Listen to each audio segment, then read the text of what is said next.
Hello, my name is Malcolm Skinner and I'm a solicitor in the LexisNexis Private Client PSL team. Today I'm joined by Mark Davies of Mark Davies Associates Tax Advisors to discuss the common reporting standards. Mark, welcome. Hello. If we could just start by, if you could, giving us a brief overview of the CRS and basically what it means. Okay, so the Common Reporting Standard is a global initiative where personal financial information gets exchanged automatically internationally. Very simple. Very simple, but I guess in practice very complicated because you then get a huge amount of information being exchanged, information that's not actually needed, and that then is a huge exercise for banks and financial institutions to share around the world. So what was the driving force behind the development of the Common Reporting Standard? Okay, so this was an international OECD initiative. This was back in 2014, and essentially the various countries that were signed up to the OECD decided that they should do something about harmful tax practices. So things like tax evasion, where people aren't declaring the right amount of income. And so they looked at what they had at that time, and so they looked at all the double tax treaties that there exist in the world. They looked at the tax information agreements, and they said these are not working. For instance, tax information agreements, tax exchange information agreements require automatic exchange when they actually see some sort of tax avoidance going on. And of course, that then puts a duty on the country who finds out to actually do the exchanging. Now, of course, most countries don't know whether somebody is doing some sort of tax evasion. And so they've made it automatic and they've made it global, or as global as they can make it, so that people get information whether they want it or not, and then the recipient country, when it gets it, can decide what it does with it. Okay, so when did the UK sign up and what sort of progress has been made since then? Well, I think we signed up right at the very beginning. Right. So this was back in, I think, May 2014, and we were one of the initial countries. I think there were 34 countries who said they supported it. And so since then, the UK has been beavering away to put this into practice. And so the law was enacted back in November last year, and it will actually go live from January next year. So we're in the first tranche of the signatories. Fair enough. Obviously, one looks at this and says, well, it's wealthy families who are going to be targeted. At least that's the thought anyway. Yeah. So if you are representing a wealthy family, what sort of concerns may they have? Well, they're going to have some fairly considerable concerns. There is a internationally recognised human right to privacy. So, as I said, there's going to be information exchanged which isn't actually needed. And this will mean that information might go to a government, it will go to civil servants, and that may mean that information isn't protected. We here in the UK, with our government and with our civil service, we sort of expect that our civil servants aren't going to be taking bribes. Whereas in many other countries, this is just standard. And it is quite possible to walk the streets of Moscow, for instance, and buy a list of people who are wealthy, or buy a list of people who have BMW cars. It can just simply be that easy. And once that information is out there, it's very difficult to get it back. And that may mean that wealthy families are now subject to, or will be subject to, greater risk of extortion, greater risk of kidnap, And these are real concerns in different parts of the world. I can imagine. On the practicalities of this, who is it that will have the duty to disclose this information, and to what extent do they have to disclose the information? Well, if we're talking about a signatory to this agreement, so the UK, for example, who has to disclose will be financial institutions. So it will include things like banks and custodians. It will include people like trustees. So if you're the trustee holding some money for somebody or assets for somebody, then you're going to have a duty to disclose. And practically what happens is that the information is passed to the UK HM Revenue and Customs, and then the UK Revenue and Customs will decide whether it should stay in the UK. So if it's a UK taxpayer, that information will stay in the UK. But if it's a person that they believe to be resident in another country, they'll exchange that information with that other country. And if they're not terribly sure, if the person might be resident in several jurisdictions, they'll exchange the information with several. And in reality, what is going to be exchanged? I guess that's the other big question. Well, it'll be what the bank balances are. So for the first time, the UK government will know what people have. This sort of information isn't on our tax returns.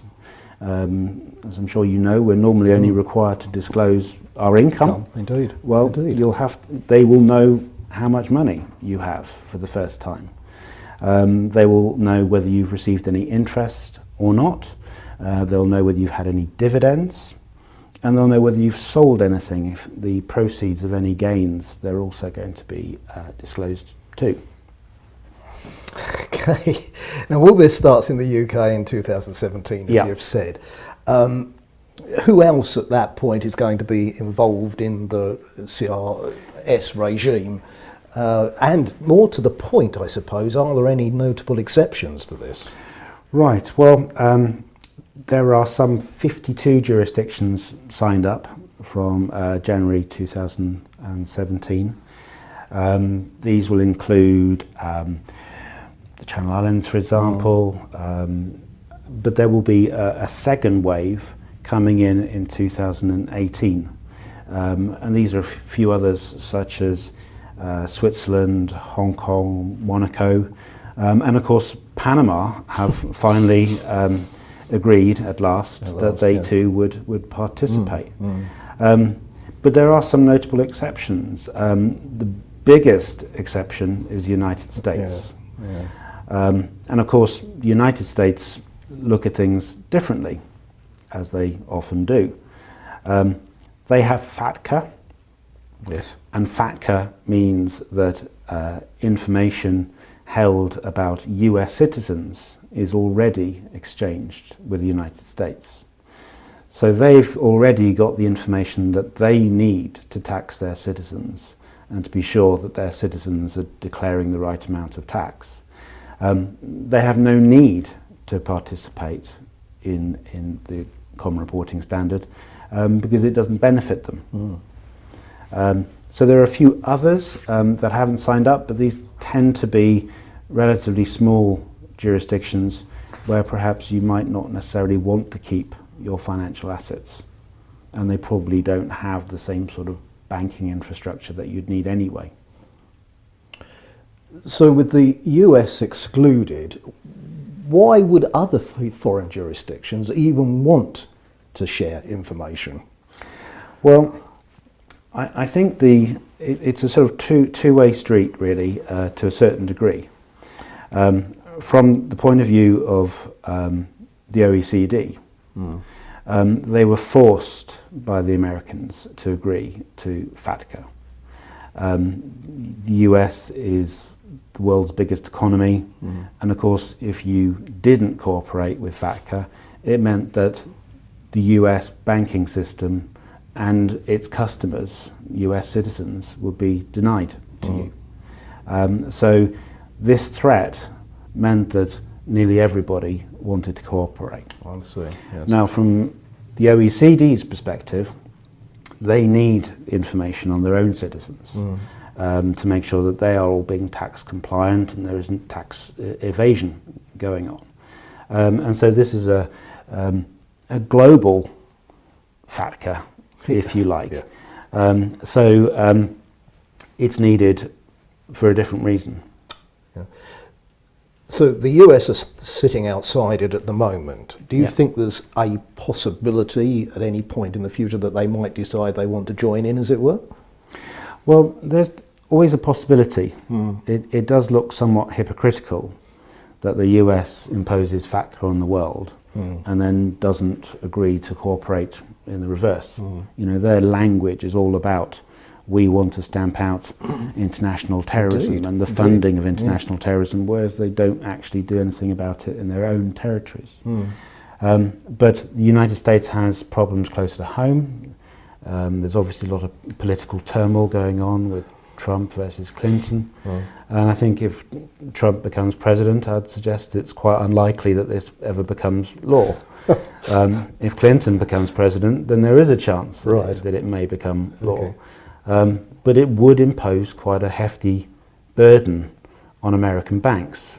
And it's a burden that at the moment they feel they don't need to have. And so we may find that they simply won't cooperate.